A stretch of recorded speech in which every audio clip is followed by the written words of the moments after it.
तो श्रृंगी ऋषि वशिष्ठ बुलावा, पुत्र काम शुभ यज्ञ करावा। श्रृंगी ऋषि को वशिष्ठ जी ने बुलवाया। वैसे तो हो सकता श्रृंगी ऋषि नहीं आते, लेकिन वशिष्ठ जी के संकोच के कारण अयोध्या आए। अयोध्या में सरयू नदी के तट पर 12 महीने यज्ञ हुआ। पहले अश्वमेध यज्ञ हुए, उसके बाद श्रृंगी ऋषि पुत्र काम यज्ञ के विशेषज्ञ हैं। उनसे अच्छा उस काल में कोई पुत्र काम यज्ञ करा नहीं पाता था। बहुत यज्ञ में बड़े निपुण हैं। अंत में उत्कृष्ट यज्ञ हुआ। ये सारे यज्ञ सरयू नदी के तट पर हुए और उस यज्ञ में वशिष्ठ जी ने भगत सहित मुनि आहुत दीने। वशिष्ठ जी ने बड़ी भक्ति के साथ आहुतियां डाली। देखो, भक्ति से ही भगवान का प्राकट्य है। और भक्ति है क्या? श्रद्धा, विश्वास और अनुराग का नाम ही भक्ति है।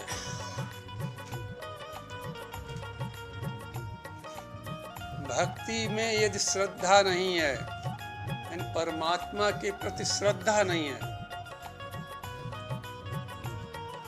और श्रद्धा सबसे बड़ी आवश्यकता है। सती के प्रसंग में यही तो एक बात दर्शाई गई। सती में श्रद्धा नहीं थी और पार्वती काल में श्रद्धा बड़ी अडिग थी। तजौ न नारद कर उपदेशु, आप कहें सतवार महेशु, ऐसी अडिग श्रद्धा थी कि अरे आप क्या भगवान शंकर भी कहें तब भी हम नारद जी का उपदेश छोड़ने वाली नहीं है। ऐसी श्रद्धा अडिग थी। तो भगवान का कथा मिली, भगवान का दर्शन हुआ। तो इसलिए श्रद्धा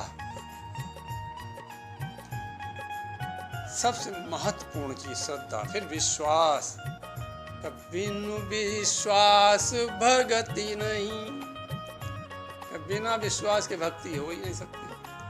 और बिना भक्ति के ते बिनु द्रवहि न राम। राम जी कृपा कर ही नहीं सकते बिना भक्ति के। चिल्लाते रहो, माला डाले घूमते रहो, लेकिन विश्वास नहीं, श्रद्धा नहीं। फिर तीसरी चीज अनुराग।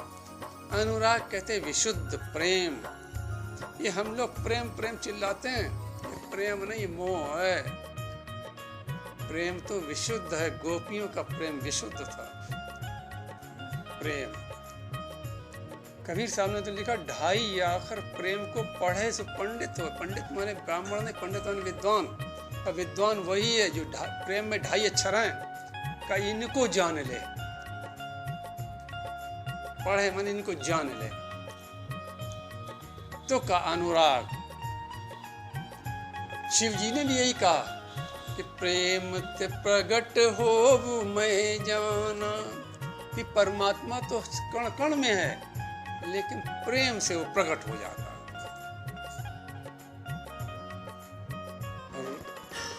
तुलसीदास जी ने तो एक डंके की चोट पर कह दिया, राम कृष्ण को प्राप्त करना चाहते हो तो राम ही केवल, केवल लगा दिया, कहा और कोई साधन नहीं है। राम ही केवल प्रेम प्यारा। एक ही चीज प्यारी है उनको। आप कितने भी 56 भोग लगाते रहो, का प्रिय नहीं है का प्रेम। इसलिए कैसे प्रकट होगा कि भक्ति क्या है? कि भक्ति श्रद्धा, विश्वास और प्रेम।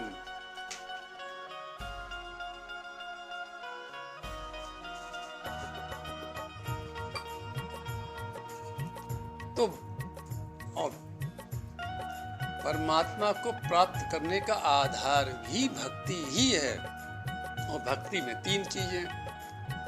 तो भक्ति के साथ वशिष्ठ जी ने आहुति डाली। तो क्या हुआ? कि यज्ञ नारायण हाथ में खीर का पात्र लिए प्रकट हो गए साक्षात, और वशिष्ठ जी के हाथों में दिया कि वशिष्ठ जी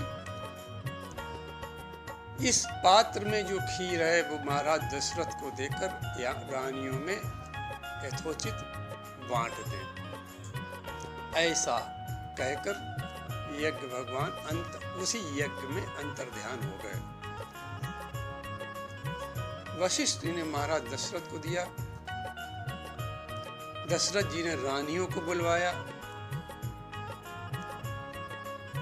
और कौशल्या जी सबसे पहले आई, तो कौशल्या जी के हाथ में पात्र दिया और आधा भाग कौशल्या जी को दिया। तब तक कैकेयी जी आ गई, आधा भाग कैकेयी जी को दे दिया। बाद में सुमित्रा जी आई तो कौशल्या जी ने अपने भाग से कुछ अंश सुमित्रा जी के हाथ पर रखा, कैकेयी जी ने अपने भाग से कुछ अंश सुमित्रा जी के हाथ पर रखा। इस प्रकार सुमित्रा जी को 2 भाग प्राप्त हुए। भाग के अनुसार ही पुत्रों का अवतरण हुआ। कौशल्या जी के यहाँ भगवान राम का अवतरण हुआ, कैकेयी जी के यहाँ भगवान भरत जी का, और सुमित्रा जी के लक्ष्मण और शत्रुघ्न जी का, क्यों 2 भाग उनको मिले थे। अब देखें कैसी विचित्र, कैसा इस परिवार में विचित्र प्रेम है कि सुमित्रा जी छोटी हैं तो कैकेयी जी और कौशल्या जी दोनों अपने अपने भाग को दे रहे हैं। छोटा है, उसको ज्यादा मिलना चाहिए। और समाज में छोटे को कुछ नहीं मिलता, सब बड़े ही घसीट जाता है।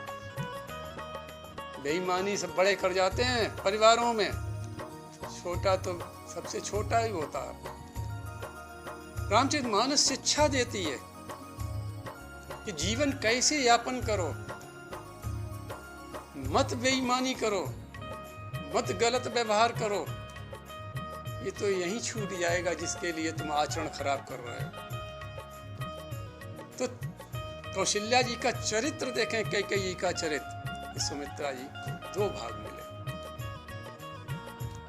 इस प्रकार रानियां अपने महल में लौट आईं और लीला की दृष्टिकोण से भगवान गर्भ में आए।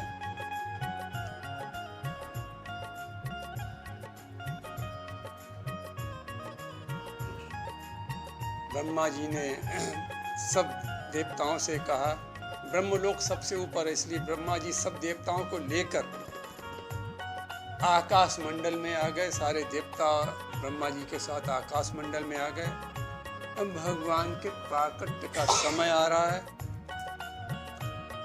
नवमी तिथि मधुमास पुनीता, शुक्ल पक्ष अभिजित हरि प्रीता।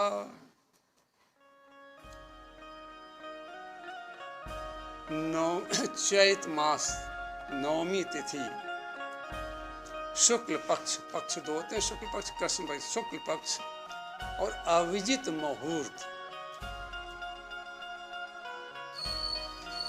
अब इसका एक भाव आप समझ लें, जीवन में समझें। ये नवमी तिथि और ये सब है क्या? क्योंकि हमारे जीवन में भी, हमारे हृदय में भी राम जी का अवतार हो, तब तो जीवन सफल है। वो अवतार होगा कैसे? बस इसी चौपाई को थोड़ा सा समझ लें कि नवमी तिथि, 9 का अंक गिनती में पूर्ण है, अपने में पूर्ण अंक है। जैसे आप 4 का पहाड़ा पढ़ा, 4 एकम 4, 4 दूनी 8, 4 दूनी 4 और 2 को जोड़े 6 ही होगा। 4 3 12, 12 और 3 15 हो जाएंगे। किसी पहाड़ा पढ़ दें उसे पूर्णांक नहीं होगा, लेकिन 9 का पहाड़ा पढ़े आप, 9 एकम 9, 9 दूनी 18, 8 1 9, 9 3 27, 2 7 9, 9 चौक 36, 6 3 9, हर एक का पूरा पूरा पूर्णांक हो जाए। क्यों कि 9 अंक अपने में पूर्ण है बिल्कुल। तो नवमी तिथि क्या संदेश देती है कि अपने जीवन में जो है, जो ईश्वर ने दिया है, उसमें पूर्ण रहो, अभावग्रस्त मत हो, कमी कमी मत चिल्लाओ, रो मत, कमी अरे कमी, जीवन में कमी, ये नहीं वो नहीं ये नहीं। अगर अभावग्रस्त रहोगे, कमी को ही रोते रहोगे, तो राम जी का अवतरण नहीं हो पाएगा हृदय में, जो जीवन का मुख्य उद्देश्य है। तो इसलिए नवमी तिथि क्या बताती है कि जीवन को पूर्ण मानो अपने, कि जो है भगवान आपने दिया बहुत अच्छा दिया, खूब दिया।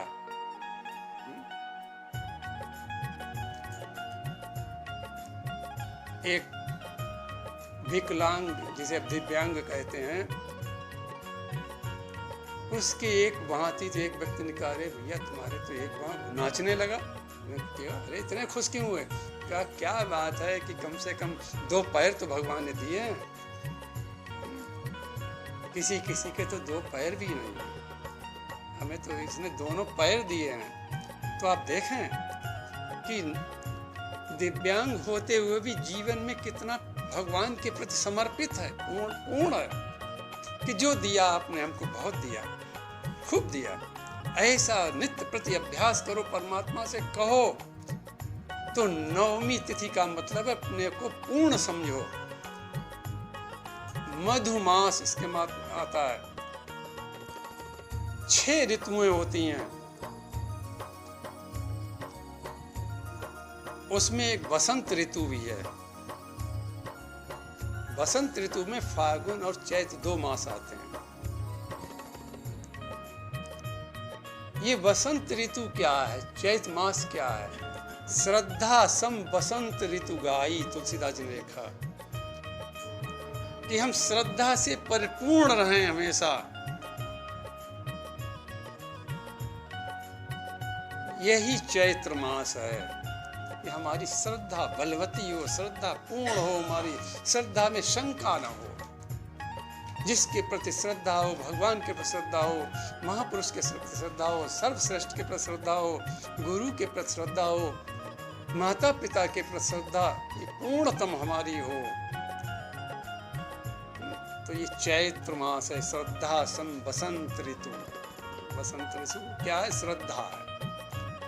फिर शुक्ल पक्ष, पक्ष 2 हैं, शुक्ल पक्ष और कृष्ण पक्ष। शुक्ल पक्ष यानी सफेद, यानी चांदनी वाला, और कृष्ण पक्ष अंधेरा। शास्त्र में सफेद रंग को सात्विक रंग बताया गया, तामस को काला बताया गया। तो भगवान राम कब आए? का सात्विक पक्ष में आए, यानी शुक्ल पक्ष माने सात्विक पक्ष। हमारे जीवन में सात्विक पक्ष मजबूत रहे। सात्विक पक्ष माने अच्छे विचार, सद्गुण, इनसे हम भरे रहें।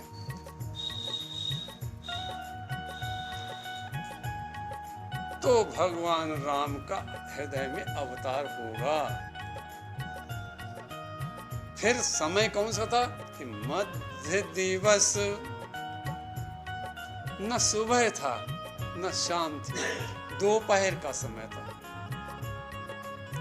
अति शीत न घामा, न बहुत ठंड थी न बहुत गर्मी थी। कैसा समय था? पावन काल लोक विश्रामा। ऐसा पवित्र समय था, सारे लोग आराम कर रहे थे। दोपहर का समय विश्राम का समय कहा गया गृहस्थों के लिए। जो ऐसा पवित्र समय था, भगवान ने सोचा कि सुबह चलेंगे तो लोगों के कार्य में विघ्न पड़ेगा, शाम को चलेंगे तो कार्य में विघ्न पड़ेगा। मध्यकाल विश्राम का समय है, सुखदायी समय है। लोग थके हुए होते हैं, विश्राम करते थे हमारे यहाँ मध्यकाल में, दोपहर में। तो ऐसे समय चलो किसी को कष्ट ना हो, सारा संसार विश्राम की स्थिति में हो। तो भगवान ने इसलिए ऐसा समय चुना मध्यकाल में। और भगवान का लक्षण ही है कि सबको सुख देना। जो आनंद सिंधु सुख राशि, ये तो राम की परिभाषा ही है। राम का अर्थ ही है कि जो सबको आनंद दे, सुख प्रदान करे। तो इसलिए भगवान ने ऐसे समय का देवता लोग आकाश मार्ग में भगवान की स्तुति कर रहे हैं। सुर समूह विनती कर पहुँचे निज निज धाम, जग निवास प्रभु प्रगटे अखिल लोक। तुलसीदास जी से पूछा कि जग निवास प्रभु प्रकटे, आपने लिखा कौन सा परमात्मा प्रकट हुआ? साकेत से आया, गोलोक से आया, बैकुंठ से आया? तुलसीदास जी ने कहीं से नहीं आया। अरे वो तो जग में पहले ही था, हमेशा रहता है। जग निवास, अरे जो जग में निवास है जिसका, वही परमात्मा उत्तम समय देखकर, श्रद्धा विश्वास अनुराग देखकर प्रकट हो गया वहीं एकदम। ऐसी भगवान की स्तुति करके देवता लोग आकाश मार्ग से चले गए। यहाँ एक संतों का एक भाव और है कि देवता भाई गए क्यों? जब भगवान का दर्शन करने के लिए सारे लोग आते हैं और देवता चले गए, तो क्या कारण? देवताओं को क्या जाना चाहिए था?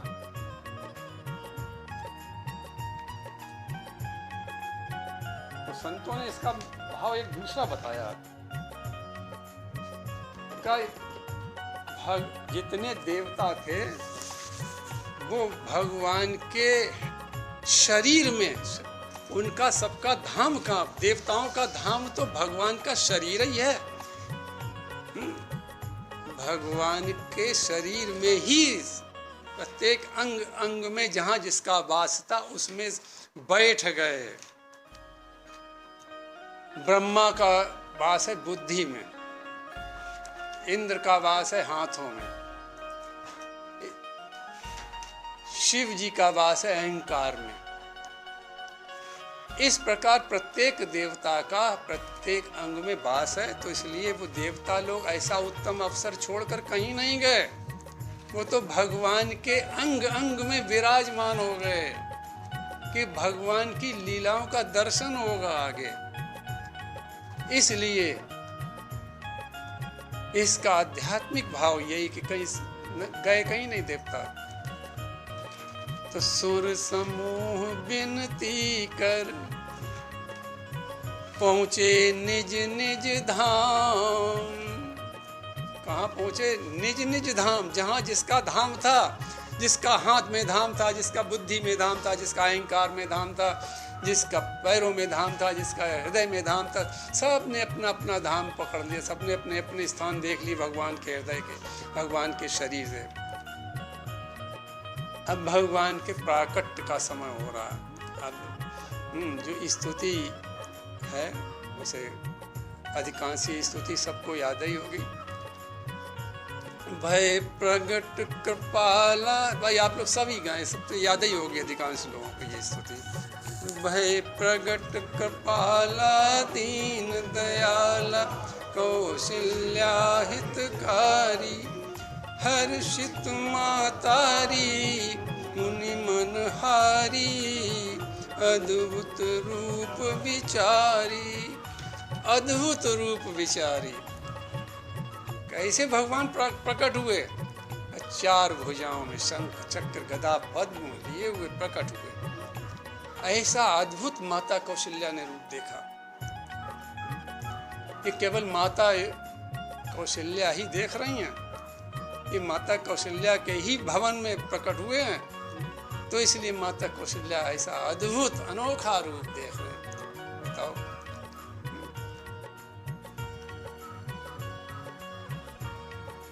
क्यों? कौशल्या जी ने मांगा ही था, जिसने जो मांगा उसको वो मिला। तो माँ ने जब ऐसा रूप देखा अद्भुत, तो बड़ी प्रसन्न हुई माँ। और लोचन अभिरामा तन घन श्याम नीलवर्ण, निज आयुध भुज चारी। चारों हाथों में भगवान के शंख चक्र गदा पद्म है। भूषण बनमाला, बनमाला पड़ी हुई है। नयन कैसे बड़े बड़े विशाल नयन, और रूप कैसा का शोभा का धाम है। शोभा सिंधु खरारी, भगवान को ये खरारी शब्द बहुत प्रिय है और हमें लगता तुलसीदास जी ने इसीलिए जगह जगह पर खरारी शब्द दिया। तो कभूषण बनमाला नयन विशाला, शोभा सिंधु खरारी। अब माता कर क्या रहे? कहे दुई कर जोरी, हाथ जोड़ दिए। देख रही रूप को, स्तुति निकल नहीं रही है, बिल्कुल प्रेम से कंठ गदगद है। कोई साधारण तप से तो रही है। आप सोचो, कश्यप अदिति के काल में तप किया, मनु शत्रुपा के काल में 23,000 वर्ष तपस्या की, हड्डी हड्डी रह गई थी। फिर यहाँ भी 60,000 वर्ष का तप हुआ माँ दशरथ कौशल्या के रूप में। तो जो चीज बड़े तप से मिलती है उसमें बड़ा आनंद आता है। जब आनंद बहुत होता है तो कंठ अवरुद्ध हो जाता है। तो कहे दुई कर जोरी, अस्तुति तोरी, के ही विधि करो अनंता। हम कैसी स्तुति आपकी करें? बोल नहीं पा रहे, स्तुति कर नहीं पा रहे बिल्कुल। आप हैं कैसे? माया गुण ज्ञानातीत मान, वेद पुराण बनंता। और क्या विशेषता आपके अंदर? करुणा सुख सागर, सब गुण आगर, जेहि गावई श्रुत संता। प्रभु वेद और संत आपके विषय में कहते हैं आप करुणा के सागर, जीव मात्र पर बड़ी बड़ी करुणा करते हैं। अच्छा बताओ, हम भगवान को क्या देते हैं, लेकिन वो हमारे ऊपर कितनी कृपा करता है। अगर उसकी कृपा न हो तो हम चल फिर नहीं सकते हैं। क्या 2 पैरों से चल लोगे? अरे चल, लेकिन 2 पैरों से, और हम ही आपने बालक चलता है, तो उसकी कैसी कृपा, करुणा कैसी है। तो कह रही हैं आप करुणा के सुख और सुख के सागर हैं आप। ऐसा वेद कहता है, ऐसे संत कहते हैं, ऐसे परमात्मा ने हमारे ऊपर कितनी कृपा की। सो मम हित लागी, जन अनुरागी, प्रगट भयो श्रीकंता। वो परमात्मा जिसको बड़े बड़े ऋषि मुनि दर्शन नहीं कर पाते हैं, जीवन बीत जाते हैं, हमारे हित के लिए इस रूप में आया। ब्रह्मांड निकाया निर्मित माया, रोम रोम प्रतिवेद कहे। आपके विषय में वेद क्या कहता है? कि आपके रोम रोम में ब्रह्मांड है, ब्रह्मांडों का जन्म है, प्रत्येक रोम में ब्रह्मांड है। ऐसा परमात्मा, इतना विशाल परमात्मा, आप सोचो अनेक कितने ब्रह्मांड हैं। काकभूषुंड जी तो एक एक ब्रह्मांड में 100-100 वर्ष रहे थे, फिर भी पूरे ब्रह्मांड नहीं देख पाए थे। सोचो कितने रोए, एक एक रोम में एक एक ब्रह्मांड लटका हुआ, इतना विशालतम परमात्मा। कौशल्या जी सोच रही, वेद ऐसा कहता है। वो परमात्मा ममुरबासी, अरे हमारे पेट में रहा, हमारे गर्भ में रहा। गर्भ तो जरा सा होता, बिल्कुल इतना सा होता। ममुरबासी ये उपहास, ये तो हंसी सी लग रही। ये तो बिल्कुल बात बड़ी अजीब सी लग रही है। इतना विशाल परमात्मा ये हमारे उदर में कैसे रहा, ये सोच रही हैं। सुनत धीर मति थिर न रहे, हमारी मति गड़बड़ा रही है, मति व्याकुल ये सोच कर है कि वो कैसे रहा होगा हमारे। भगवान ने देखा माता को तो वेद का ज्ञान हो रहा, ये तो हमारे स्वरूप का ज्ञान कर रही हैं, और पुत्र हमें बनना है यहाँ, तो इसलिए माया का थोड़ा, माया को थोड़ी भेजा जाए, माता का ज्ञान तो समाप्त हो, नहीं आगे की लीला होगी कैसे फिर, ये तो हमको विश्व रूप में देखेंगी। उपजा जब ज्ञाना प्रभु मुस्काना, भगवान की मुस्कान में माया है, भगवान मुस्कुरा दें समझो जीभ के पीछे माया चल दी। जैसे ही भगवान मुस्कुराए, माया ने कहा क्या आदेश, का माता के पास चलो, नहीं तो माता ज्ञानवान हो रही है, ज्ञान की आवश्यकता नहीं, नहीं तो हमारी शिशु लीलाएं, सब सारी लीलाएं खत्म हो जाएंगी। अभी चरित बहुत विद कीन चाहे, अभी हमको तो बहुत चरित्र करना है, इसलिए माया तुम चलो। जैसे भगवान मुस्कुराए, माता का ज्ञान लुप्त हो गया। कही कथा सुहाई मातु बुझाई, जेहि प्रकार सुत प्रेम लय। अब माता का ज्ञान जो है वो लुप्त हो गया, अब पुत्र का प्रेम माता के हृदय में आ गया। और माता क्या कहने लगी पुत्र प्रेम में, माता पुण्य बोली सोमति डोली, तजहु तात ये रूपा। अब माता कौशल्या क्या कह रही, अरे भाई हमने इस रूप में कब मांगा था, ज्ञान विश्राम हो गया ज्ञान, हमने इस रूप में कब मांगा था, हमने मांगा कि आप किस रूप में आए हो। हमने तो शत्रुपा के काल में आपको 2 भुजाओं के रूप में मांगा था, आपकी 4 भुजाएं, जग हंसेगा कि 4 भुजाओं का भी कहीं बालक जन्म लेता है। हमने तो सुत के लिए कहा था, बेटा बनने के लिए कहा था, इसलिए ये रूप छोड़ दो। भगवान ने कहा फिर माम क्या करें, कहा ये 4 भुजाओं से 2 भुजा के हो जाओ। भगवान तुरंत 2 भुजा के हो गए। अब माता ठीक है, कहा नहीं अभी नहीं, अभी तो तुम बहुत बड़े आकार में भुजाएं दो कहीं, आकार तो बहुत बड़ा है, छोटे बन जाओ। भगवान छोटे हुए, माता के अनुसार छोटे होते चले गए, माता के और छोटा और छोटा और छोटा, छोटे होते चले गए।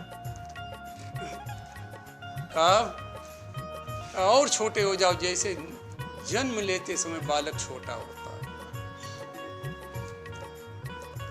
है ऐसा। क्योंकि हम शिशु लीला देखना चाहती हूँ तुम्हारी।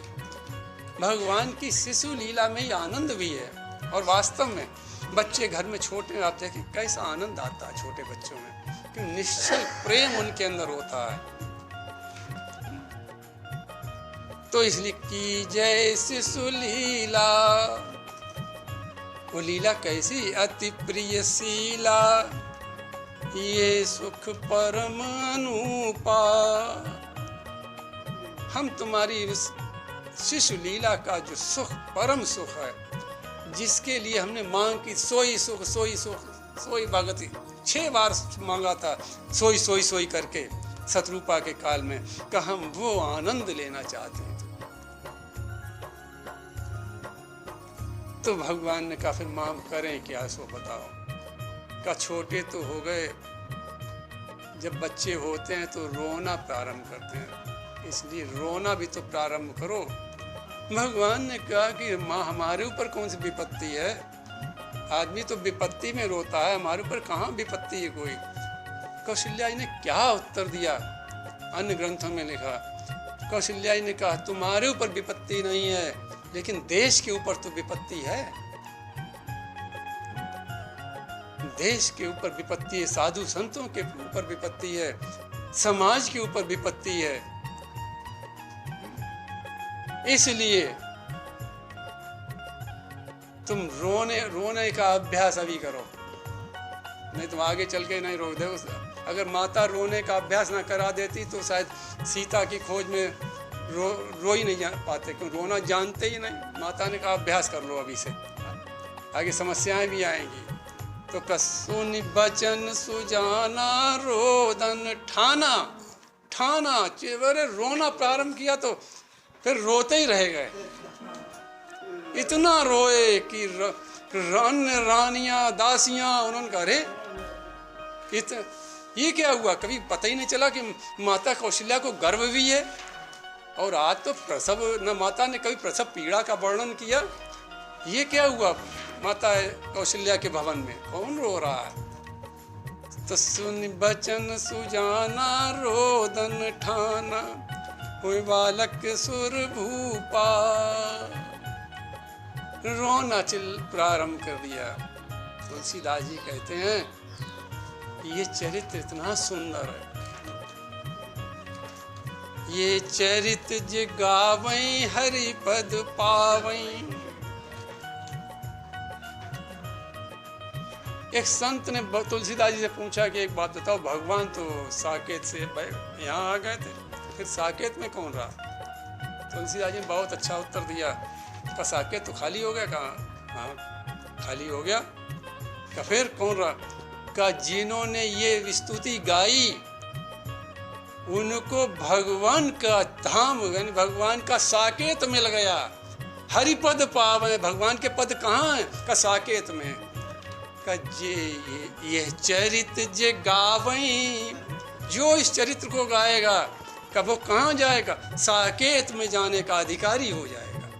का हरिपद पावई, भगवान के चरणों का अधिकारी बन जाएगा। और अधिकारी बनकर जो भगवान के चरणों का अधिकारी बन जाता है वो फिर स्वर्ग नहीं जाता, वैकुंठ नहीं जाता, भगवान के साकेत लोक चला जाता है। राम जी का साकेत लोक है, कृष्ण जी का गोलोक है, इनमें उनका वास होता है। इसलिए क्या कह रहे हैं, ये चरित जे गावई हरि पद पावई, तेन परई भव कूपा। ये संसार रूपी कुआं, संसार को कुआं बताया गया। इस संसार रूपी कुएं में गिरता निकलता नहीं, फिर बार बार गिरना, फिर पुनरपि मरण जन्मम पुनरपि मरणम पुनरपि जननी जठरे शयनम। शंकराचार्य जी ने कहा कि जीव तेरी दशा क्या है, कि बार बार आना जाना, बार बार माँ के गर्भ में आना जाना, यही तेरी दशा है। यदि हम इस दशा से छूटना चाहते हैं तो तुलसीदास जी गारंटी से कहते हैं जी ये चरित जे गावई हरि पद पावई, तेन परई भव कूपा। वो संसार रूपी कुएं में फिर नहीं पड़ते हैं। तो विप्रधेनु सुर संत हित लीन मनुज अवतार, निज इच्छा निर्मित तन माया गुण गोपाल। बस भगवान, अब भाई भगवान राम की एक बार जय जयकार तो कर दो कम से कम, भगवान श्री राम की जय। अब यही आज कथा विश्राम होगी।